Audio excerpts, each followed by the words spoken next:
John chapter 6 and verse 54. You remember here when Jesus said, "Whoever feeds on my flesh and drinks my blood has everlasting life, and I will resurrect him in the last day." What was the reaction? You look at verse 60.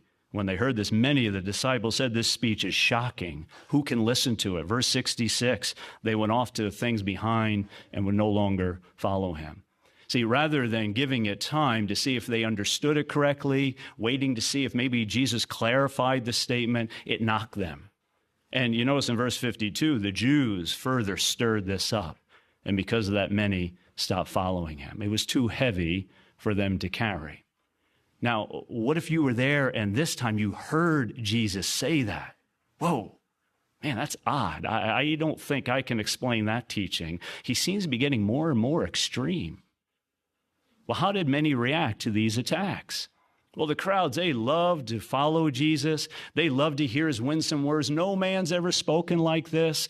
Thousands would come to be fed by him, to be healed by him. But in the end, most did not stick with Jesus. Why? Well, because when you strip all the other peripherals away, all the other extras away, it came down to their faith in Bible prophecy and that this man that was speaking to them was the Son of God.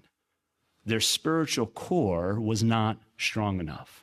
Now, Jesus' disciples had a strong spiritual core. See, even though they did get knocked down, they got confused at times, they stayed solid. They were able to get back up. Why? Because they recalled the scriptures and they were convinced that they were listening to the Son of God.